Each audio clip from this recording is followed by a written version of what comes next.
All right, Doug, good morning. It is the first Monday after New Year's, and people do all these New Year's resolutions traditionally. They look at, I look at it kind of as a time to reflect a bit.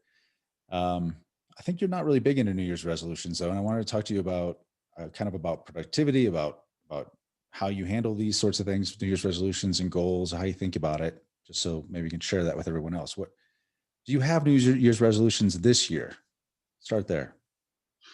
Well, I'm in a quandary about the concept itself, uh, quite frankly. Uh, how goal uh, driven should you be? Mm, To start with. And anyway, if you're going to have a new year, I've always thought it should start on the uh, the solstice. Now, I'm in the southern hemisphere right now, so that from here the days get shorter. That doesn't seem like a good time to start anything. mm. To have a new year when things are getting worse and getting shorter. Anyway, uh, have I ever made a New Year's resolution? I don't believe I ever have, actually, or certainly not one that I've kept that I can recall. So Do you think that's your? it's a convention, Do you not think a that? bad convention, I suppose, most of the time for most people. It's just one that I've never thought much about. Maybe I'm not adequately disciplined in that way, though. Hmm. Well, do you think it could just be your contrarian tendencies, though? It's such a popular thing. That people do these that I have, they repel me away. It's just simply because I see everyone's doing them and people talk about them. But now it's starting to be like where I run into people and people are not doing them anymore. So I'm actually more interested now because it seems to be like, oh, no one believes that you should do it. It's not a good thing. It doesn't matter anyway. So I'm kind of personally more drawn to it as a contrarian, but maybe that's just why. Yeah, I understand that. It's like I was in the past, I was averse to wishing people Merry Christmas because it seemed to imply a set of religious beliefs that I don't have. But since Christmas itself is going onto the scrap heap of history, like most traditions, Western traditions, I actually have once again taken up the habit of wishing people not season's greetings or happy holiday. I despise those things. So I'm quite happy to wish people a Merry Christmas. I suppose, depending on when Hanukkah is, I'm happy to wish a Jew Merry Christmas too, or Happy Hanukkah too, if he takes that seriously. Yeah. That's a tradition that I don't think among Jews it's going, but I don't think the Jews have lost their basic traditions. Well, it's like that song and Fiddler on the Roof. It's all about traditions. It's Hmm. not about even belief in Yahweh, because I think most Jews are actually more or less atheists or don't think about it, but they're really big on tradition. But Right. Christians and the average Americans have, now we're losing that. And that goes back to the New Year's resolution thing. I mean, what we do as individuals, you can write that off to peccadillos or your personal psychology or God knows so many things. But as a society, it's like say you're like proclaiming, I want to improve myself, and here's what I'm going to do. So it seems to me it's not a good thing when the society tosses that onto the scrap heap of history. Mm. And it's like, you know, what an individual does, that's up to the individual. But what the society does, it's kind of different. Mm. So yeah, you're right. So what do you think about so to me the good thing about New Year's resolutions is that it's it's a time where you can or you could not New Year's resolutions as much as this season, this period of time where people tend to form these New Year's resolutions is that you reflect back on the last year and just try and close that feedback loop and kind of course correct. That's the way I've always looked at it. But um, the ultimate goal, though, is to be more productive, to get more done, to be, to live the life you intentionally rather than just sort of haphazardly by accident. So, my question to you really is about, I guess, much more around the productivity side in general. And, you know, so when would you say was the most productive year of your life? And like, was there anything different about that year in terms of your goal setting or the way you approached it? Well, what might have been? Actually, it might have been, I think people tend, I mean, everything else being equal, people tend to be more productive when they have a high necessity level. Mm. In other words, if money's rolling in and everything's fine and dandy, well, you don't have a high necessity level at that point to change anything. So when the going gets tough, that's when you have to, buck up and start doing stuff. And in my own case, after I had a business, because I don't consider myself, I never have been, uh, and I never have been a business guy. That's a skill set, and I wish I had it. I understand business very well, and what's important to it and what you should and shouldn't do. But I'm just not. I'm just not good at it. Like when I was on the track team in high school, I really wanted to pole vault, Mm. but I just couldn't do it. I mean, it wasn't for me. So maybe business is like that too. Some things you're just not structured for one reason or another. I don't know. Anyway, uh, the most productive day, uh, year of my life was after I had a business disaster. That's how I got off on that tangent. And I not only lost all the money I had, but I'd lost 150 grand that I didn't have. Now, since this was about, when was that? 1974, 75. 150 grand back then was kind of like serious money. It's like, $600,000, $700,000 today, okay? It's not walking around money, really. So, well, how am I going to repay those debts? Well, I guess everybody can declare bankruptcy, hide behind the skirts of the state, and defraud your creditors. But I didn't like that idea, and still don't actually, uh, under most circumstances. So what did I do? I decided that I would get back to work, which I did. Uh, went back to went back to selling, which I was very good at, and I became better at it than ever. But then, in addition to that, I worked at night and on the weekends on writing my book, The International Man, Mm. and that was a smart move on my part. Certainly was. It seemed to open up all kinds of new opportunity for you that you probably couldn't even imagine before that, once that book was out. Yeah, so if I hadn't lost all that money, uh, who knows? I might not have felt the urgency Hmm. of writing a book and using that as a platform to do more stuff. So, I had a friend, I still do actually, named Barry Reed. And Barry became famous for running the Eden Underground Press. And the first book that he wrote that made that little publishing company, what was the title of that book? It was called The Paper Trip. Hmm.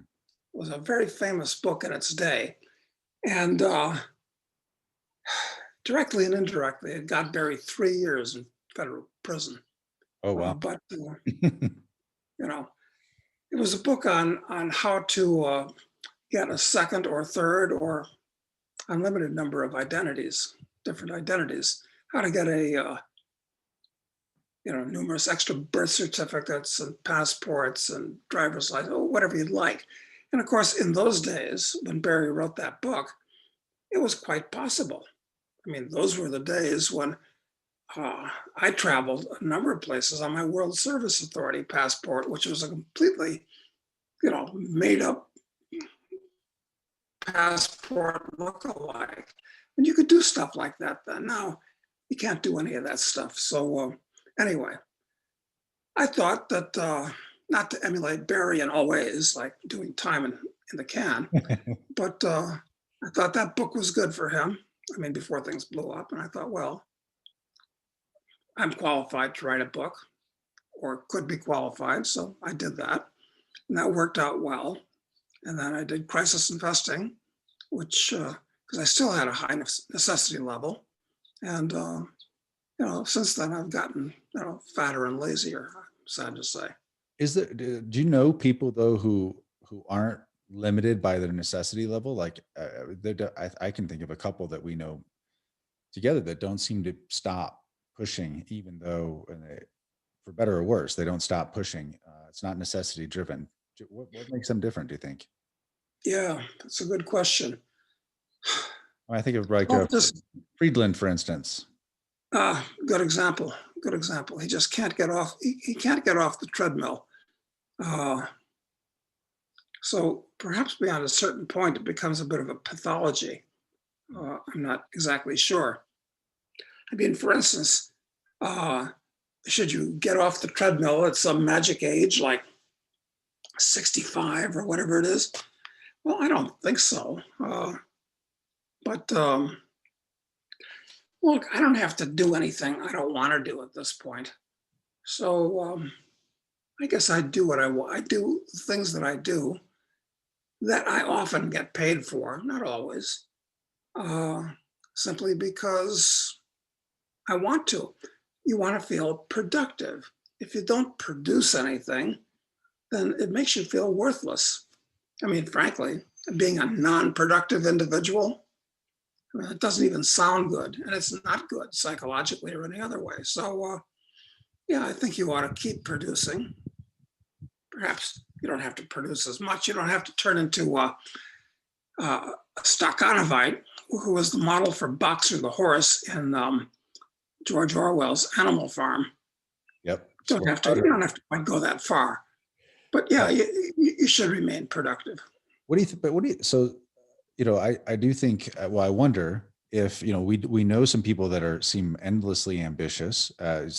Friedland, and as an example, and then you look at our mutual friend Frank, who is always doing new stuff like that he is curious about. He's only doing things he's interested in, but whether it be music related or film and TV related, or his with his olive oil or whatever, like all these different interests of his continue to drive him in his level of productivity, where he's producing tons of things, or just his curiosity. I don't know if a lot of them are probably just, he's not making money on, he's just very interested in doing these things. So he's endlessly productive because of it. And then, with people like Mark Ford, who is, probably the most goal oriented person I know, I've ever known, where he just has these lists, and his lists of achievements are pretty amazing, and like he wants to publish or write 3 plays, and, make a movie, and, plus build a, huge business along the way. I mean, what do you think? Because, my worry is, for me, as I don't have that pathology of I got to have the goal. And I also Yeah, don't have, maybe I don't think I have the energy or the creative capacity of someone like Frank, where he's just constantly prolifically producing and doing new things.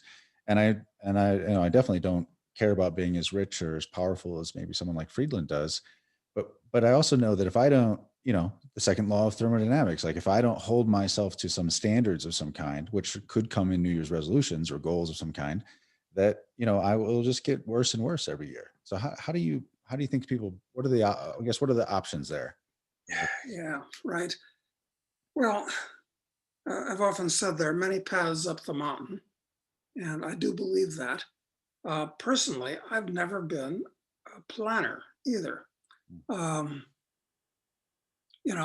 there was a Japanese movie, I think it was Yojimbo was that particular movie, where the samurai is at loose ends, and he's just walking down the road, comes to a fork in the road, and he took it. Turn right, turn left. He didn't know, he didn't care. And a lot of my life has certainly been that way, where if I turned right instead of turned left on a street corner in the city where I was, everything would have been different. It would have been perhaps an alternate reality. Mm. Now, if I'd been planning things properly, but I never had a plan. So that's why a favorite catchphrase of mine is, well, it seemed like a good idea at the time, which is usually something you say after you have a disaster. Yeah, yeah, That said, everything's worked out reasonably well because even if I'm prone to making impromptu seeming decisions, they've more often than not worked out well because I've established, I think, a good moral basis. So I don't do the morally wrong thing. So I'm not random that way. mhm, And I have more information and knowledge than the average bear. So that's helped the random choice to also be the right choice. And certainly in the past, I mean, not so much now, here on the middle of an estancia in the middle of nowhere in Uruguay. Uh, but I've known lots and lots of people. And that's helpful too, if you're just bouncing around randomly. Because what did Ted Turner say? He said, uh, yeah, if you want to make money, what you do is you go where the money is and just stand there.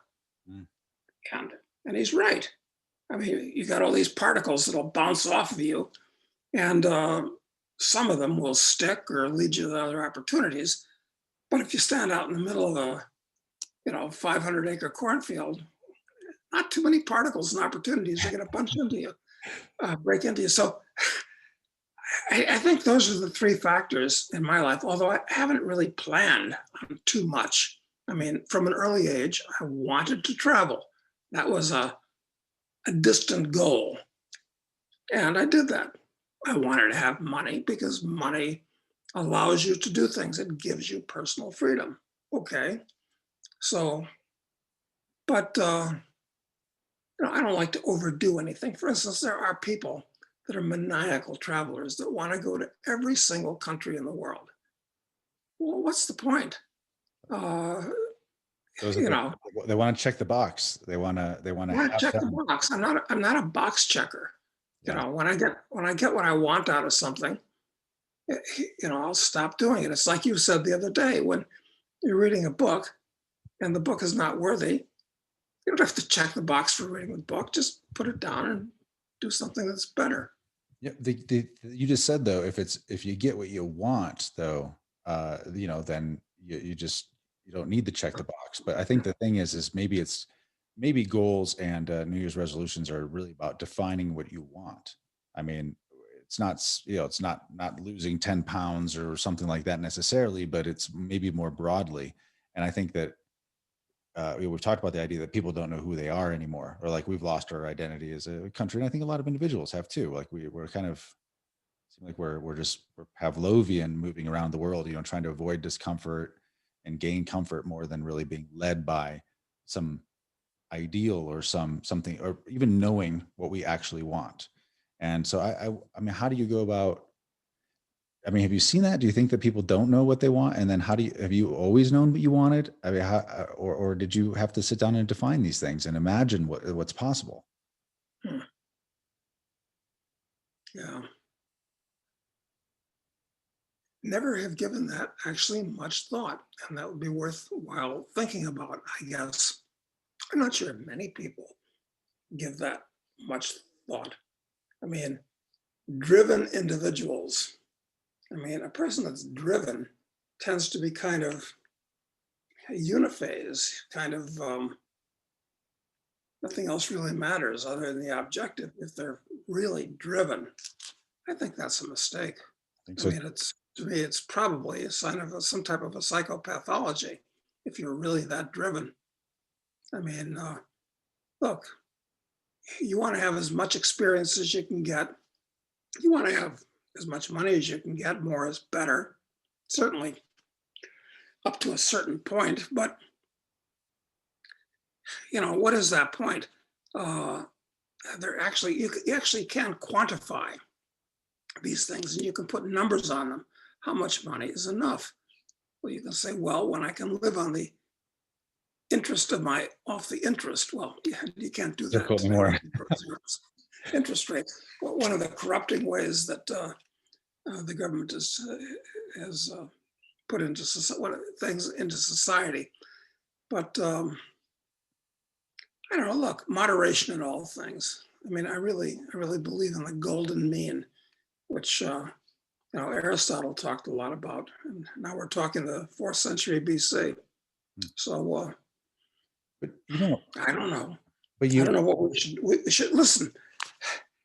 I mean, one objective that I had, I read a comic book when I was a kid, Felix the Cat. I don't think Felix exists anymore in the comic book world because Felix the Cat wasn't a superhero. But there was one Felix comic book, not that I was a Felix fan at that time, I just had a Felix comic book. And Felix, for whatever reason, decided to learn everything in the world. And he took out, bought or whatever, a set of encyclopedias. And he started reading it, A through Z. I said, that really sounds like a good idea. But I was only like, 8 years old, maybe 9, I don't know, something like that. And so I started at A, and it was irrelevant. And then it talked about somebody whose name began with A. It was irrelevant and meaningless. And most of it was irrelevant and meaningless. Maybe part of it was because it was the wrong set of encyclopedias. I mean, for an 8-year-old, I should have had something like, maybe the World Book, yeah, as opposed to Encyclopedia Americana, which was kind of a knockoff of Britannica, but not as good. So I had a failed purpose in doing that. And I've always felt bad about that since then. I've always wanted to read the encyclopedia, which incidentally is probably behind why I bought myself a complete set of the 1913 edition. Is it also it's the Encyclopedia Britannica from about 1913. I forget what I've got it right over here. I can I actually have look it have up. it also. The green one's behind me, right there. I think Ah, that is. Yeah, oh, excellent. Which is well known as being the best of the Encyclopedia Britannicas. I mean, of course, they've missed a lot of stuff because that was 100 years ago. But that's probably the type of thing that you could read cover to cover. they're a little Volume to volume. they're a little sycophantic about Queen Victoria, though. I have to say, I read that part, and I was like, yeah, I guess they'd have to, but Well, yeah, you have to make adjustments with the fullness of time, yeah, obviously. So, yeah. I mean, most of the stuff that you read, certainly when it's talking about political personalities, you have to adjust for the foibles of the writer. yeah, yeah. I mean, what have you read anything bad about about Abraham Lincoln or You Franklin guys, Roosevelt? you got to Not, seek it out. You got to seek it out. If actually it's there, but it's hard to find. yeah. So anyway, So, but you recognize in this your desire to know, though. I mean, when you Felix the Cat says, "I'm going to read the encyclopedia from beginning to end, so that I know everything essentially worth knowing," and that to you goes, that something signaled in your brain. It goes, "That's something I'd like," and I'd say that is something that has been a primary drive of you, for your whole life. It seems like it's just you're curious about lots of things. You've studied history broadly. You've been to different countries. You like comparing and contrasting different, civilizations and societies and peoples. And I think so that drive is core in you somehow, and you recognize oh, it. it is, and it's not just history and literature and the Paleontology. yeah, it's sciences too, all kinds of sciences. I'm quite interested in the sciences, although I have a weak spot when it comes to mathematics, quite frankly. Uh, and I'm wondering whether, listen, we all have psychological stumbling blocks. Everybody does. And I remember when I was a kid, how old was I? Must have been like third or fourth grade, okay? And I went down to the library because I used to visit the library a lot when I was living in the suburb of Beverly in Chicago, south side of the city. And uh, so I thought, I'd like to learn a little bit more about mathematics. So I went to that section of the library and I took out a book on algebra. I'd heard of algebra. And well, perhaps because it wasn't a well-written book, or perhaps it was a second-year algebra book, I didn't know it. Uh, and I encountered the concept of x plus y equals, and it wasn't clear to me how you could add Letters with numbers. exactly. Yeah. And I asked my mother, who was an educated person, she was an RN, so she would have known this. But for whatever reason, she didn't want to sit down and explain the concept to me. Mm. And, at that point, I figured, well, screw it. I'm going to go on to the next thing, instead of, now, of course, somebody who was really on the ball would have said, okay, fine. I'll find somebody else who can explain this book to me, or I'll go back and I'll talk to somebody and get a book that's better. And, but, ever since then, my mathematical skills, which I consider them adequate for most purposes, but they're not what they should be, quite frankly. So It's a weak spot for me for sure. It's a very weak spot. And I think I had in my head also that I just wasn't, like a lot of things. If you have in your head, you're not good at something early, it just starts working against you, and you don't put the time in it to become good at it because you think you're not, naturally disposed to it or whatever, which is just may or may not be true. I don't know. Um, but either way, yeah, that's a weak spot for me too. I wonder if so. Knowing what you want though seems to be the basis of making, of making sure that you are lifting your life out of, being only responding to the events of life, and instead charting your own course, like defining what you want, know what you want. So that does seem like it. Whether it's setting goals around those, like I want to know, I want to read the encyclopedias, and setting that like that, that's a goal. Like if you said that was a goal, I mean, if you want a knowledge, and so that could be a specific goal. So I just wonder, how have you, it seems to me most people don't really know what they want. And it seems to me that most people don't put much thought into it. And it seems to me that around New Year's is a good time to really think about what it is you hope to accomplish. Like, what do you have time in your life left? What are you going to do with it? And there's for this, and goals have never really worked well for me either, in a way, partially because I've never really done them, because I felt like, upon reflecting on my life before, any goal I would have set a decade ago, I would have actually had too low of a bar. I think my imagination isn't good enough, for me to set like specific long-term goals. I would have been aiming too short, I think, instead of just trying to expand to see what's possible. It's kind of been my basic approach. And coincidence and, just being open-minded, it really makes a big difference. Like you said, taking the fork in the road. I don't know, you may or may not remember where I met you. I met you on a street in Buenos Aires when I happened to be in town looking for an apartment, as you were walking down the sidewalk in front of me.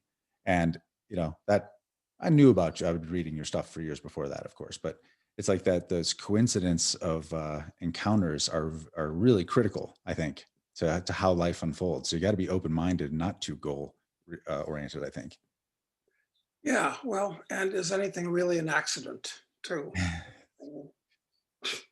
This is one of these cosmic problems that we just don't know the answer to. Are there any coincidences? Mm.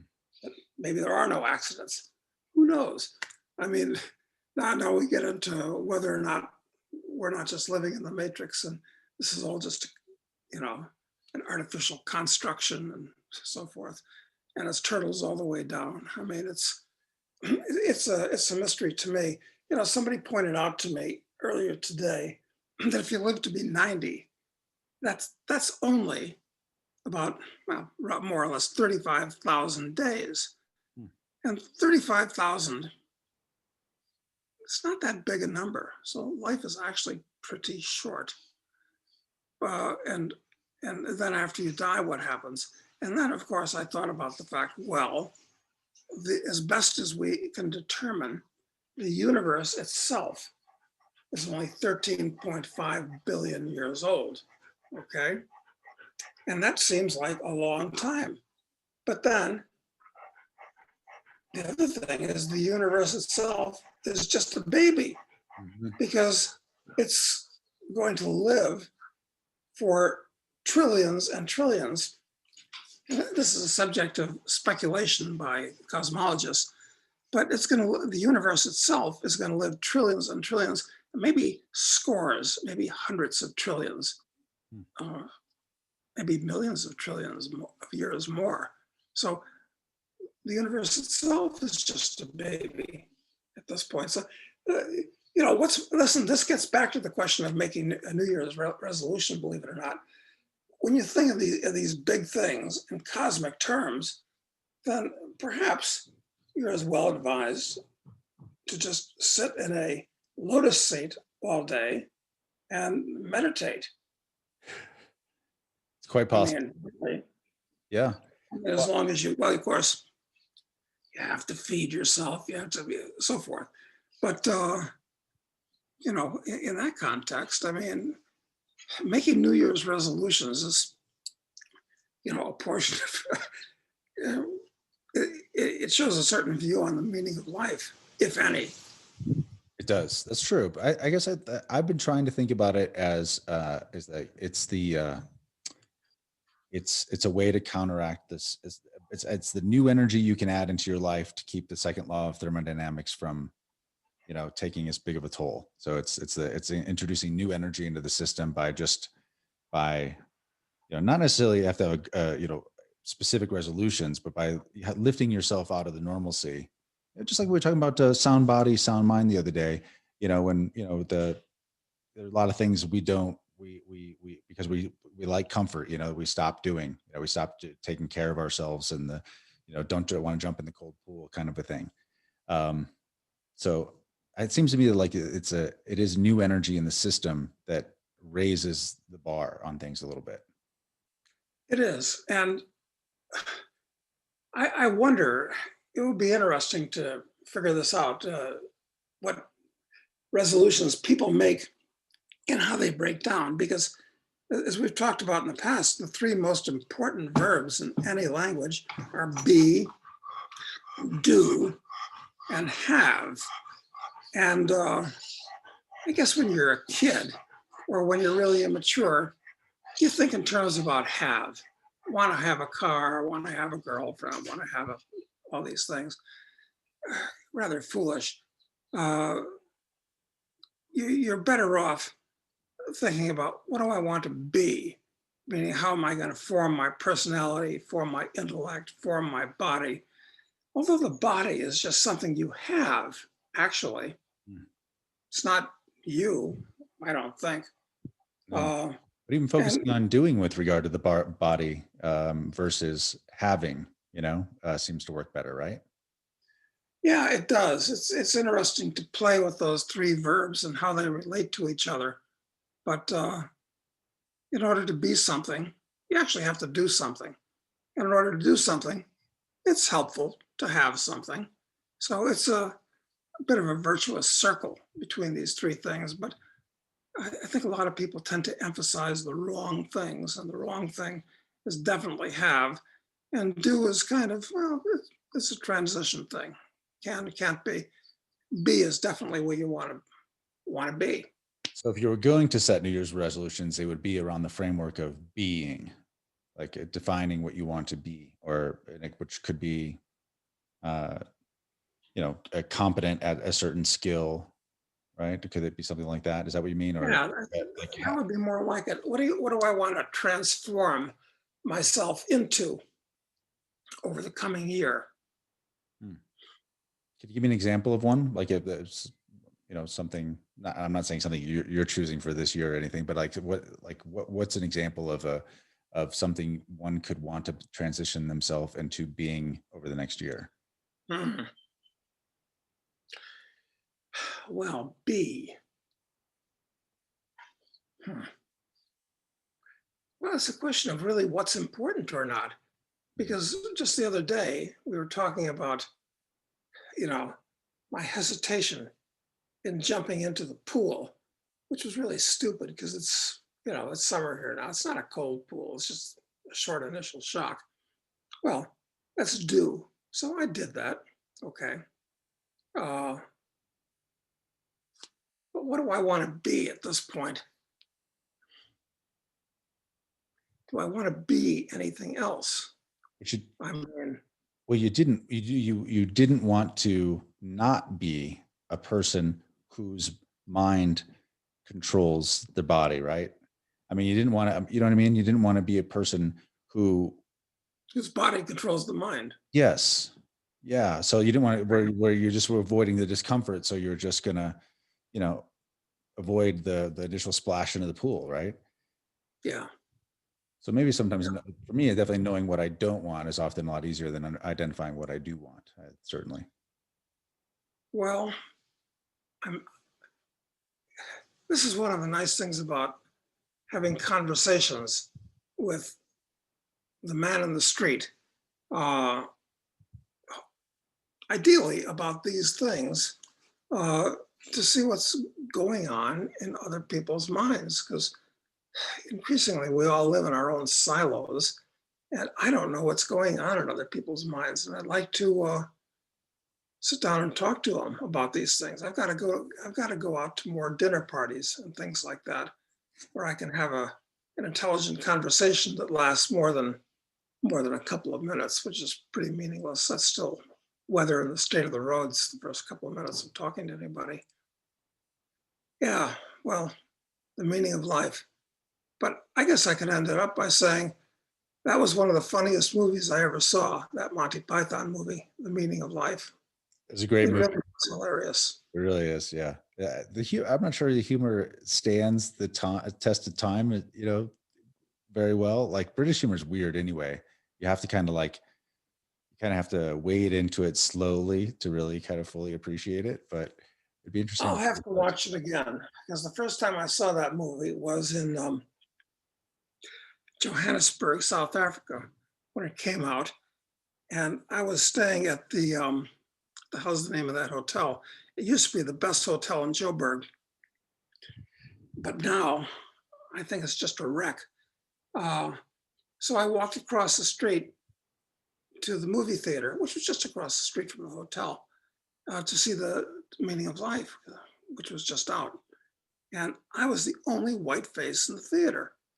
Didn't make any difference to me. I didn't realize that I could have been taking my life in my hands because Johannesburg was already uh, transitioning from a white city to a black city, and the blacks were uh, potentially resentful against these white men that were now so. But I remember I was laughing louder than anybody else in the theater. They all thought I was a crazy Mazinga. Better leave this guy alone. He's nuts. He could be capable of anything.